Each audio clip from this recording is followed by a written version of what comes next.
Beijing's most famous unfinished commercial building, World Trade Center Tower 3, can't even find anyone to take it over.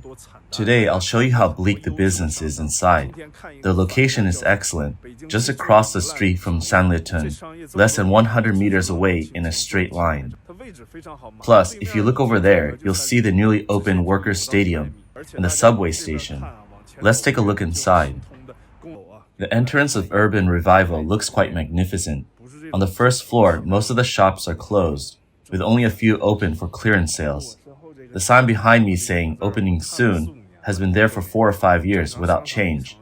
Normally, the first floor of a mall has the highest foot traffic, but here in World Trade Center Tower 3, it's very quiet. There are some clearance sales outside, but many shops are closed. Only one open shop is offering discounts. This first floor is prime real estate, but it's deserted. Look at the dome, it's grand, typical of old department store layouts, but there's nobody here. On the second floor, all the shops on this side are closed, and further back, they're all closed too. Moving to the third floor, everything is closed, not a single one is open. Look over here, they're all closed too. It's unbelievably quiet, I've never seen anything like it. Going down to the basement, there are some restaurants, but only a few. Most of the space is empty. There's one restaurant, but it's almost empty inside.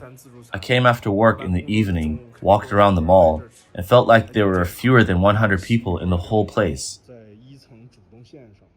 In response to COVID-19, the Chinese Communist Party, CCP, implemented a 3-year-long lockdown policy, which has a significant and lasting impact on the Chinese economy. Physical businesses have suffered irreparably.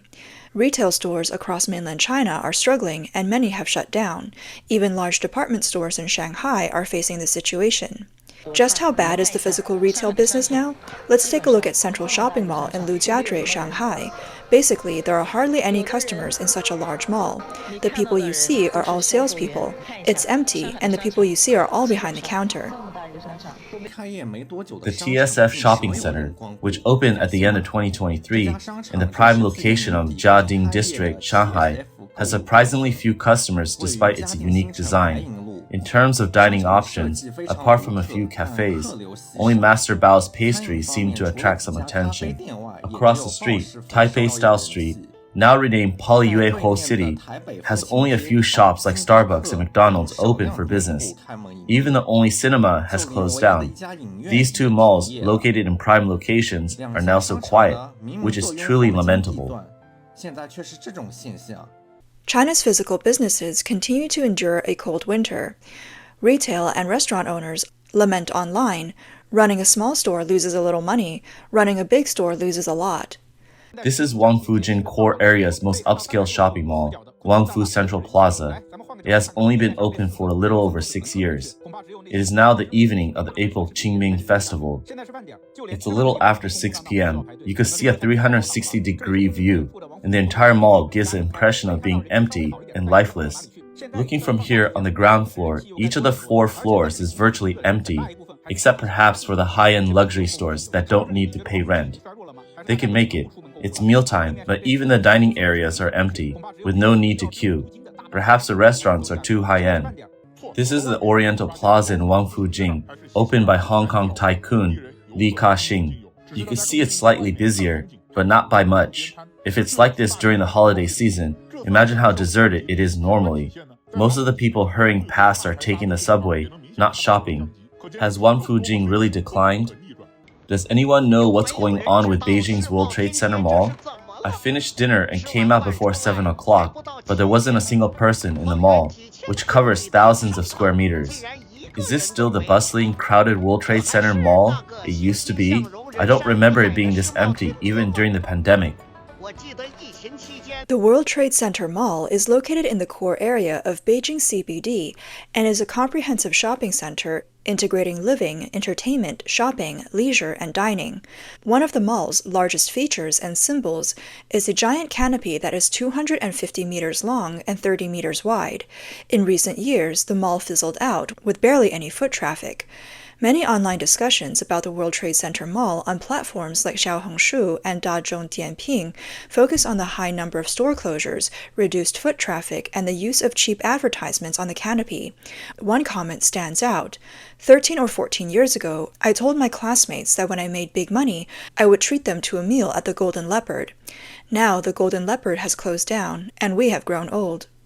Wu Qing used to live near the World Trade Center Mall and witnessed its rise with tall buildings and banquet guests, followed by its gradual decline. In the past, there were no parking spaces in the evening.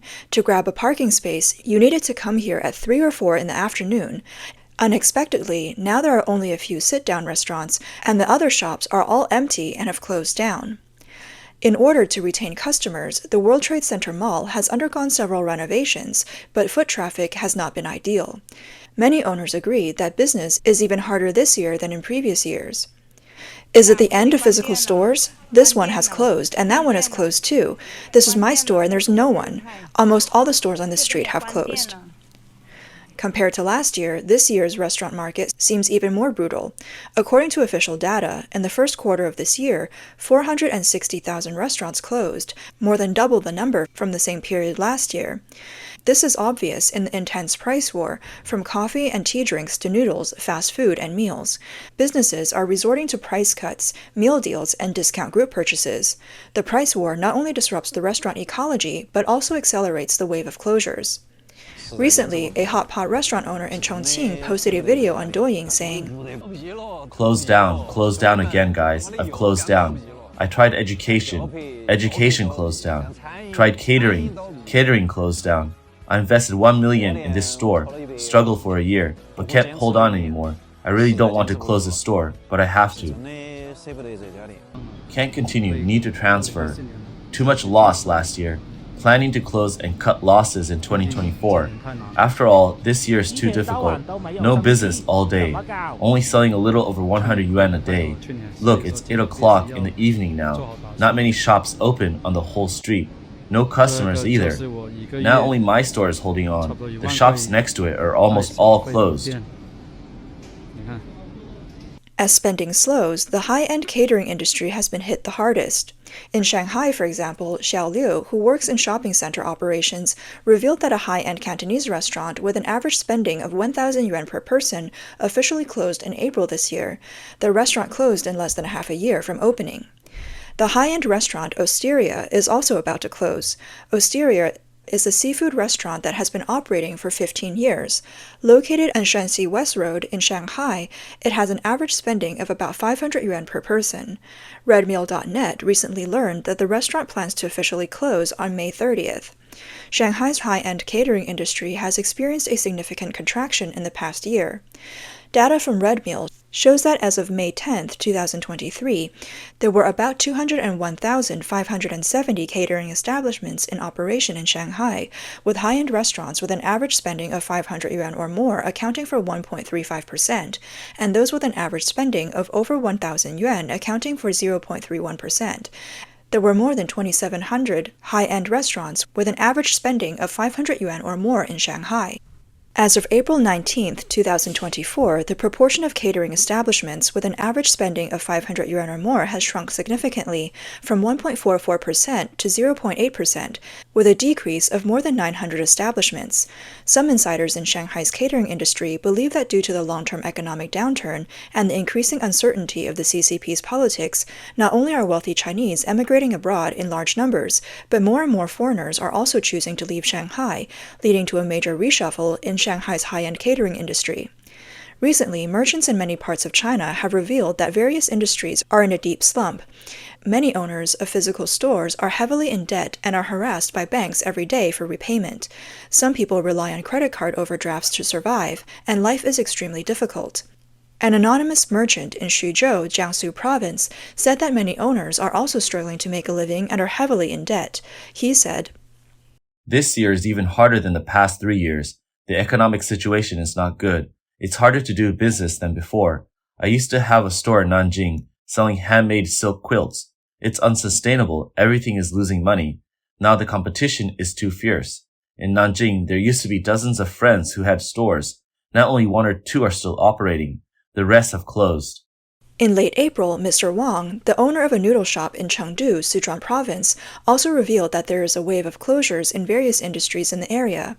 He says, Many factories and businesses have closed down, including those with tens of millions of assets. They've all come out to drive taxis. I've taken several taxis, and there's a Hong Kong person whose business collapsed.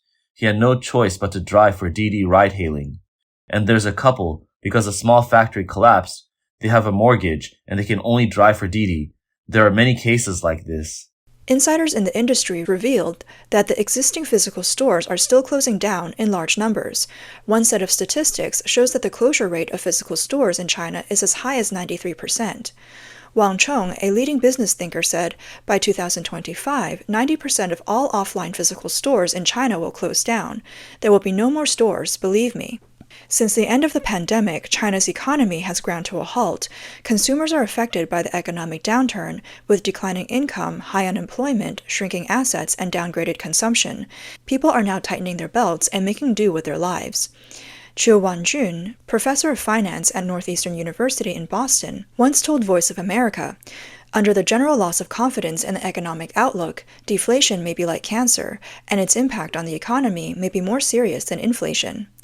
Taiwanese financial expert Huang Shicheng said, deflation usually indicates a long-term decline in people's consumption desires because the purchasing power will decline, which may mean fewer job opportunities, reduced wages, and may be more of a crisis signal for the overall economy. He thinks deflation could lead to a harmful cycle. If consumer spending slows, the economy will stagnate. This will prevent new money from coming in, affecting industries like real estate and cars. Another interpretation of economic deflation is economic recession or depression, where the degree of deflation is equivalent to the magnitude of the recession. A result of recession is insufficient factory production and high unemployment rates. As the world's second-largest economy, China, after lifting lockdowns, not only did not see the expected economic recovery, but the economic situation has significantly deteriorated.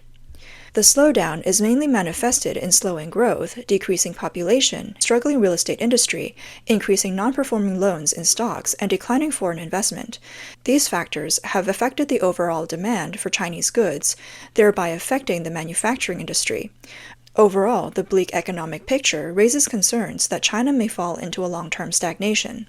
One long-standing problem in China's economic development is heavy production, light consumption.